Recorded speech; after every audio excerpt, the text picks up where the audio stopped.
Just Okay. take your time and you can buy. Bunday. Assalomu alaykum qadrli obunachilar, ushbu videoni ko'rayotganlar. Mani ismim Og'abek, man sizlarni kanalimda ko'rganimdan juda ham xursandman. Bugungi videomiz bo'ladi migratsionka, registratsiya, bularni qanday cho'zish kerak, медосвидетельствование и daktiloskopiya haqida. Birinchi o'rinda siz Rossiya hududiga kirib kelgan bo'lsangiz, qo'lingizda migratsion karta bor va pasportingiz bor. Keyingi qilishingiz kerak bo'lgan narsa bu 15 kun ichiga registratsiya qilishingiz kerak. Registratsiya degani o'zimiz tilga o'tkazsak, bu propiska, временная propiska. То есть biron bir adresga siz uchetdan o'tishingiz kerak.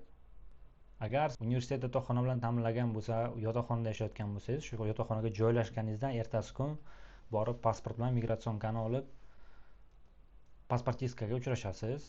Har bitta universitetda bo'ladi unaqa должностdagi inson, borib hujjatlaringizni berasiz, skan qilib oladi, где-то bir haftani ichida qo'lingizga registratsiyani beradi.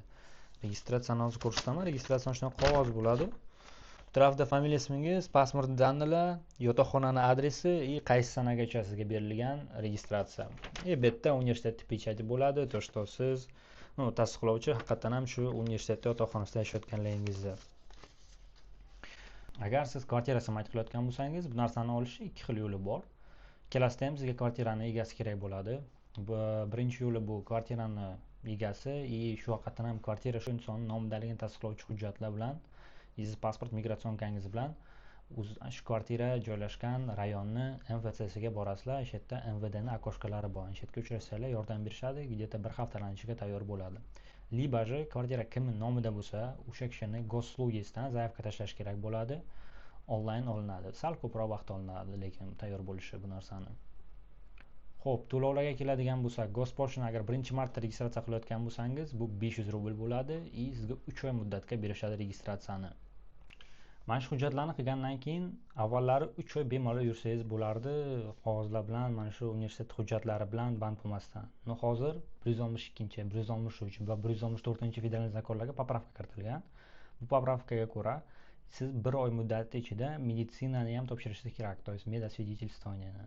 Xo'p, medkomissiyani qayerda o'tiladi? Medkomissiyani hamma poliklinikada ham o'tib bo'lmaydi. O'z davlatda chiqargan spesigi bor, определенный akkreditatsiyasi bor klinikalar sizga mana shu медосвидетельствованияni qilishga yordam berishi mumkin.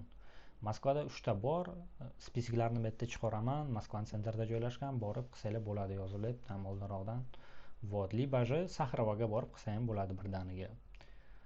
Agar siz boshqa regionda bo'ladigan bo'lsangiz, yoki boshqa shaharlarda bo'ladigan bo'lsangiz, to universitetda международный отделga uchrashasiz, ertadan уже sizga kerakli yo'l yo'riqlarni ko'rsatib yuborishadi, dальше borib оформить qilasiz.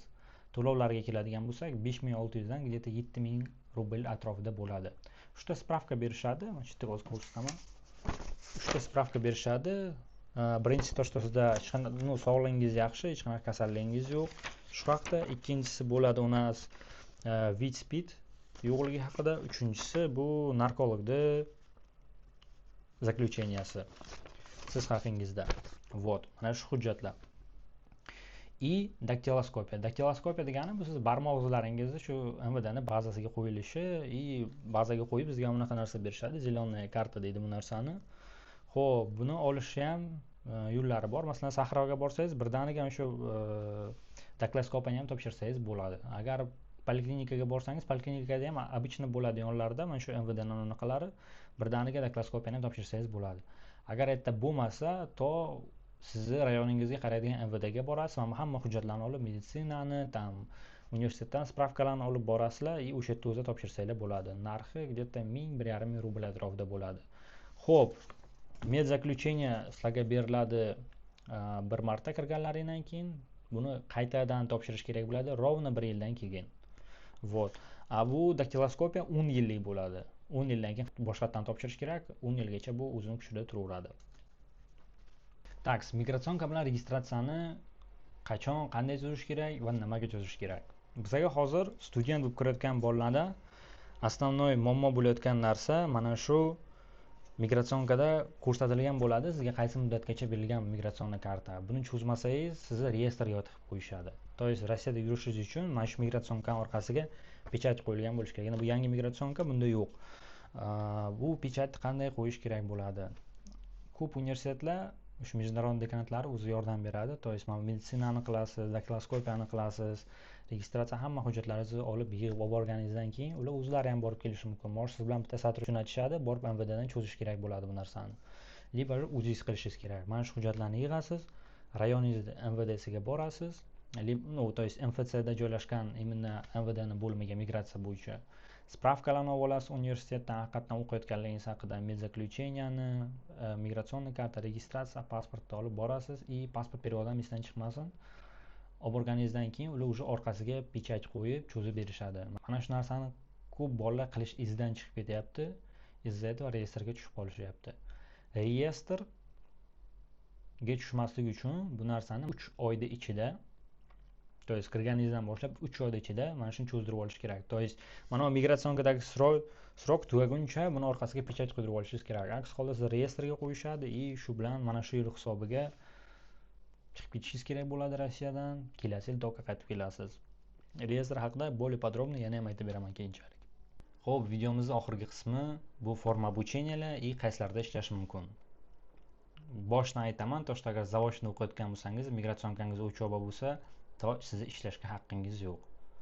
Ishlamoqchi bo'lsangiz, kirdi chiqdi qilib patent оформить qilish kerak и patent bo'yicha ishlasangiz bo'ladi. Ochna zavodni formada o'qiyotgan bolalar 80% работодательlar sizlarni ishga ola olmaydi, liba ishga olishga juda ham qiynaladi, chunki mana bu hujjatlarni tayyorlanishi, sizni официально оформить qilish protsessi juda ham og'ir. Liba sizlarni оформить qila oladigan работодательlarni topib, o'sha yerga ishga kirish kerak. Liba universitet ruxsat bersa, kirdi chiqdi qilib, patent qilib и patent bilan ishlasanglar ham bo'ladi. O'zimizda bolalar uchun zavodda основном доставкалda ishlaydi, ko'rganman. Yana men bu Burger King, KFC shetlarda ham ishlaganlarni o'zim bilan ko'rganman. Ochna formada o'qib turib.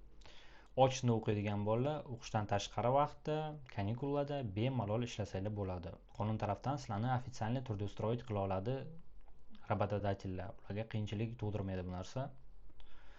Но men sizlarga tavsiya bergan bo'lardim, o'qish davrida RVPO оформить qo'yinglar. RVPO haqida ham alohida video olib chiqaraman, qanday qilish kerak, qanday оформленияsi bo'ladi uni, qancha vaqt oladi.